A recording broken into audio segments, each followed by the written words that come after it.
Salam. Bugün mən sizə bir neçə vektorun cəminin proyeksiyası və modulun hesablanmasına aid 2 nümunə izah edəcəm. Birinci nümunə. Bizə belə bir koordinat müstəvisi verilib.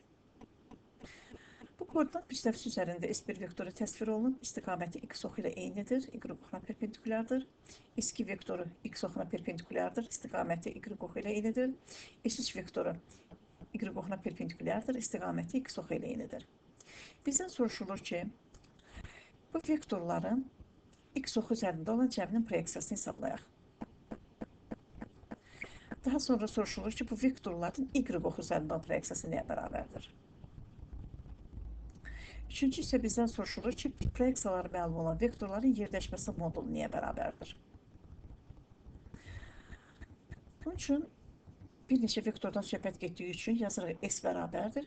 S1, üstəgəl S2, üstəgəl S3.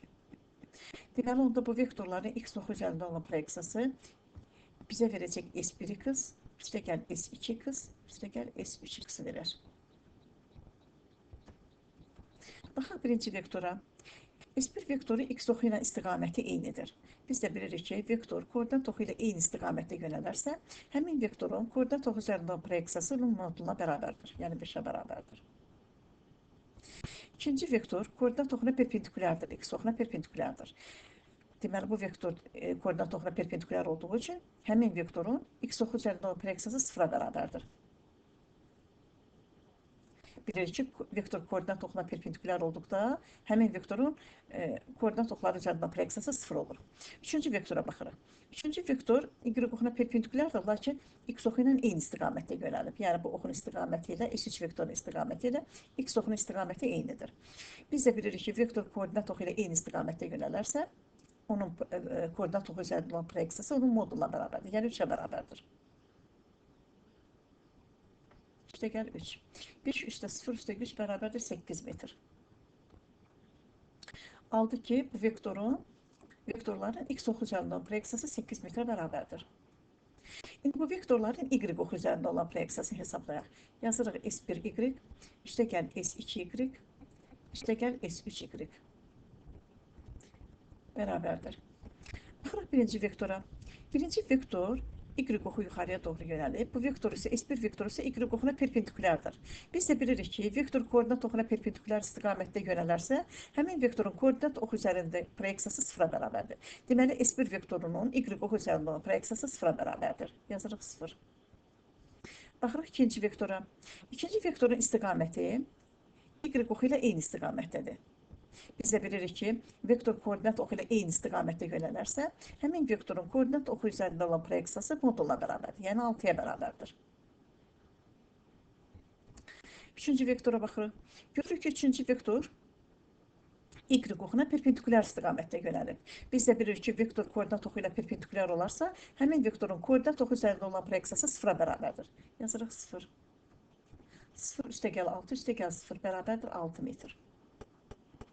Aldı ki, bu vektorların x oxu üzərində olan proyeksiyası 8 metrə bərabərdir, y oxu üzərində olan proyeksiyalar isə 6 metrə bərabərdir.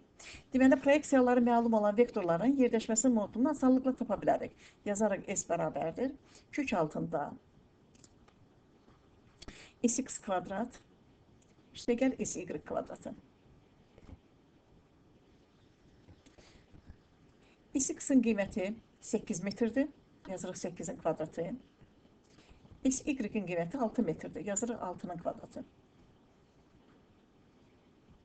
8-in kvadratı bizə verir kök altında 64. 6-nın kvadratı isə 36. Bərabərdir kök altında 100. 100-dən kvadrat kök alsaq edir 10 metr. Deməli, bu vektorların yerləşməsi modulu 10 metrə bərabərdir. Keçək ikinci nümunəyə.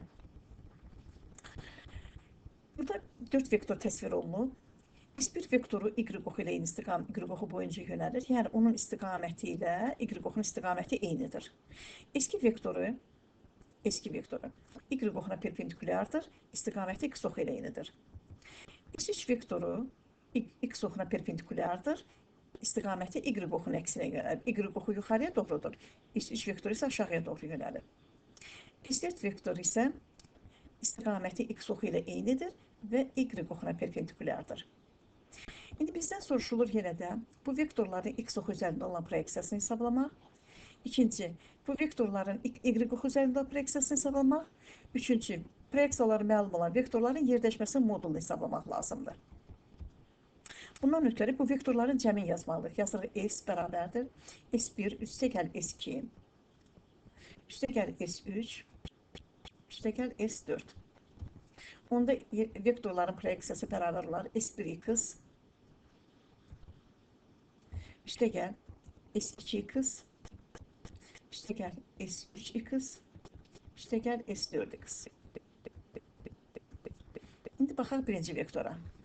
Birinci vektor y oxu boyunca yönəlib, istiqaməti y ilə eynidir, lakin x oxuna perpendikulyar istiqamətdir. Yəni bu oxa perpendikulyardır. Biz də bilirik ki, vektor koordinat oxu ilə perpendikulyar olarsa, həmin vektorun koordinat oxu üzərində olan proyeksiyası sıfıra bərabərdir. Deməli, S1 vektorunun x oxu üzərində olan proyeksiyası sıfıra bərabərdir. Yazırıq 0. İkinci vektora baxırıq. Baxırıq ki, bu vektorun istiqaməti, ikinci vektorun istiqaməti ilə x oxunun istiqaməti eynidir.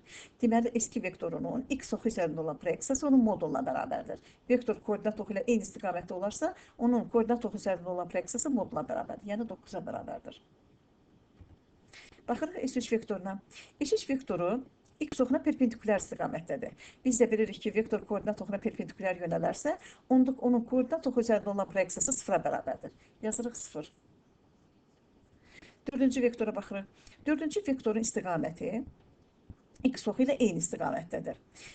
Biz də bilirik ki, vektor koordinat oxu ilə eyni istiqamətdə yönələrsə, onda həmin vektorun koordinat oxu üzərində olan proyeksiyası moduluna bərabərdir. Yəni 3-ə bərabərdir. 0 üstəgəl 9 üstəgəl 0 üstəgəl 3 bərabərdir 12 metr. Aldıq ki, bu vektorların x oxu, y oxu üzərində olan proyeksiyası 12 metrdir. İndi x oxu üzərində olan proyeksiyası 12 metr. İndi y oxu üzərində olan proyeksiyanı hesablayaq. Yazırıq S1, y bərabərdir. S1y üstəgəl S2y üstəgəl S3y üstəgəl S4y. Baxırıq birinci vektora. Birinci vektor y oxu boyunca yönəlib, yəni istiqaməti y oxu ilə eynidir. Biz də bilirik ki, vektor koordinat oxu ilə eyni istiqamətdə olarsa, onun proyeksiyası onun moduluna bərabərdir. Yəni 5-ə bərabərdir. Yazaq 5. Üstəgəl. İkinci vektora baxırıq. Görürük, ikinci vektor y oxuna perpendikulyardır. Biz də bilirik ki, vektor koordinat oxuna perpendikulyar istiqamətdə yönələrsə, həmin vektorun koordinat oxu üzərində proyeksiyası sıfıra bərabərdir. Yazırıq 0. Üçüncü vektora baxırıq. Görürük ki, bu vektorun istiqaməti x-ə perpendikulyardır, lakin y oxunun əksinə yönəlir. Bu vektorun istiqaməti aşağıya doğrudur, amma y oxunun istiqaməti isə yuxarıya doğrudur. Deməli, onda bu vektorun y oxu üzərində olan proyeksiyası mənfi işarələ moduluna bərabər olacaq. Yazırıq, üstəgəl mənfi 10.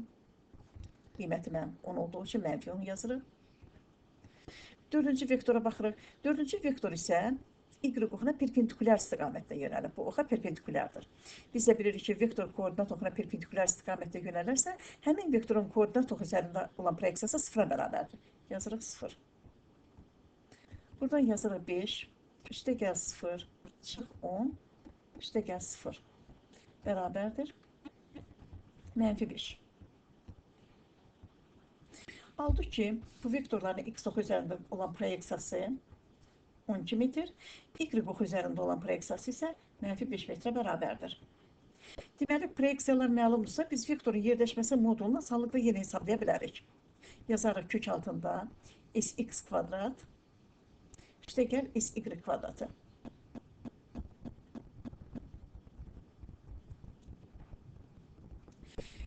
Deməli, 12, sx-in qiyməti 12 metrdir, 12-nin kvadratı üstəgəl mənfi 5-in kvadratı. 12-nin kvadratı bizə verir 144. Mənfi 5-in kvadratı isə 25-i verir bizə.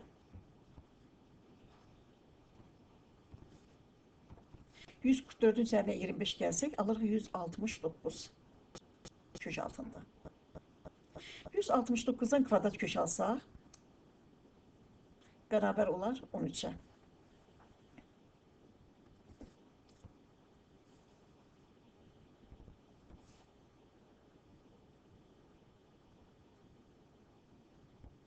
bərabərdir 13 metr.